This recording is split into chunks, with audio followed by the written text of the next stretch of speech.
morning po sa ating lahat, no? So, yan, wala mo nag-order ng ating quail eggs. Ayan, no? Ayan. May available po tayo, no? So, syempre, 2 pesos each ang ating quail eggs. Hello, Mamba.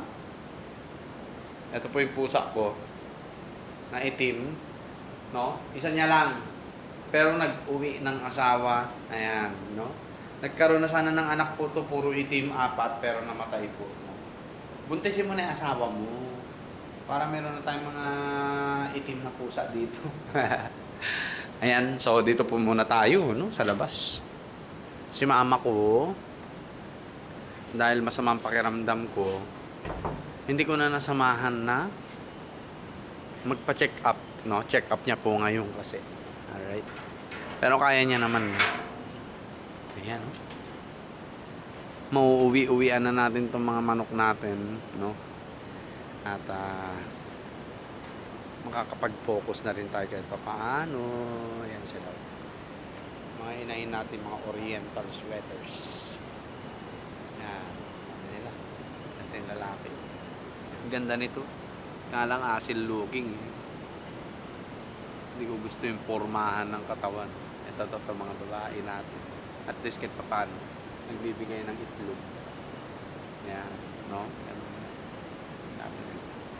Ano doon pa yung iba, oh. Ayun, no? So, hindi na kami bumibili ng itlog ni mama. Ayan, naka-premoxil po sila. Premoxil. Ayan, oh. Ayan, kulay blue, no? Tapos, titingin-tingin na lang kami ng itlog ni mama dyan sa may pugaran na pinagawa ko. Tapos dito. Yan. Yan, dyan. No? Nag-iitlog din sila dito. Pero wala pa.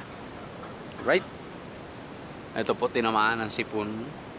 Itong golden boy sweater natin. Kaya pinainom ko ng Doxyclac at saka Amtil. No? Pinagsabay ko. Tapos mamaya ulit paiinumin natin. Kasi pure to eh. Pure Texas eh. Kaya talagang tatamaan at tatamaan ng sakit. Pero to mga to, ayan o, yung Asil Boston natin, never tinamaan ng sakit yan, men. At saka yung mga oriental sweaters natin, 5% lang ang tinatamaan ng sakit. Umulan, umaraw yung mga yan. Matitindi, no? Kaya nga yun yung purpose po natin, no? Kung bakit tayo nag-cross ng Asil. Ayan. Bakit tayo nag-cross ng Asil sa mga game fouls natin? Number 1 is yung immunity sa sakit. Yeah. So, kung gusto nyo pong i-check yung mga videos natin regarding bakit tayo nag-cross ng Asil sa mga game foul, kabalikan nyo, ano doon po yan. Hindi na natin uulitin. Yeah. Ito,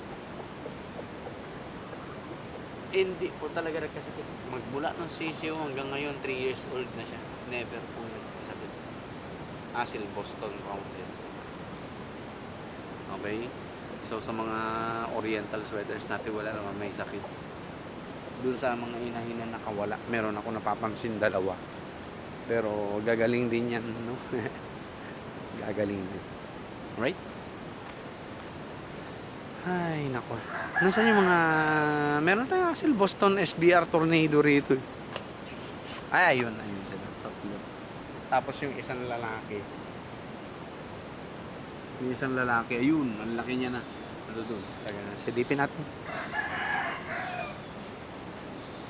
Ito matitindi po itong mga to. Asil Boston SBR Tornado. Ayan yung lalaki natin. Ayan. Huhulihin ko na din po yan. Para at least ito lumalaban na po ito. Lumalaban na. Sa mga mas malalaki sa kanya. No? Mabuti nga ngayon, hindi na para hindi masira. Ayan pa yung 3 natin. Asil Boston SBR Tornado. Yun. Huhulihin ko na rin yung lalaki na yan. Alright. So yun, walang nagbago. Walang nabago. Ganun pa rin naman tayo. No? At content creator pa din ng pugo at saka manok. Panabong. Ayan, no? This year, makikita nyo na po yung mga panabong natin ng mga manok na mga oriental sweaters. Asahan ko po yun na ano, na magiging magandang resulta nito, no? Sana katulad sila nung mga tito nila, no, na one hit KO talaga eh. Sana. Ayan. Para matuyo. Hindi ko po nasamahan si mama gawa ng yan, masamang pakiramdam natin. 4 na araw pa lang sa trabaho, no? Parang warak na yung katawan mo eh. Nakakainis eh. Imbis magaan ang trabaho eh. Kala mo, sipag eh, no? Mas gusto nila nahihirapan eh. Ang daming reports, ganyan eh. Okay? So yun po, no, focus tayo this year sa mga pugo natin, whale breeding and propagation, and sa oriental sweaters po natin. So yan, nakakaipon-ipon na po tayo ngayon, hindi na tayo mahirap, no?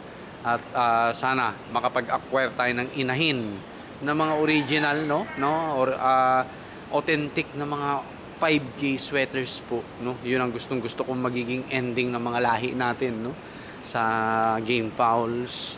Tapos itong mga pugo natin, wala naman na tayong iisipin dito. Yan, no?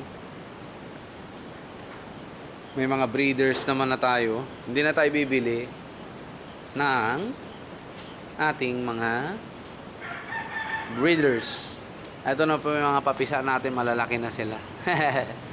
Nakakatawa, no? So, 3rd week, 4th week ng June ay mangengeklok na sila. Uy, may itlog. Ayun, no? Nakikita nyo ba yung nakikita ko? Ayun, no, dalawa. Nakita na yan. At may order tayo. Ayan, no? O, diba? 4 pesos na yan, men. 4 pesos. Dito, wala yata. Ayan, muna silang magkilos-kilos dyan. Alright? O, diba? Yung collection natin kagabi hanggang ngayong umaga, eto po. Ayan, o. May nabitak na isa. Ayun, pinalaga ko kay mama. Right?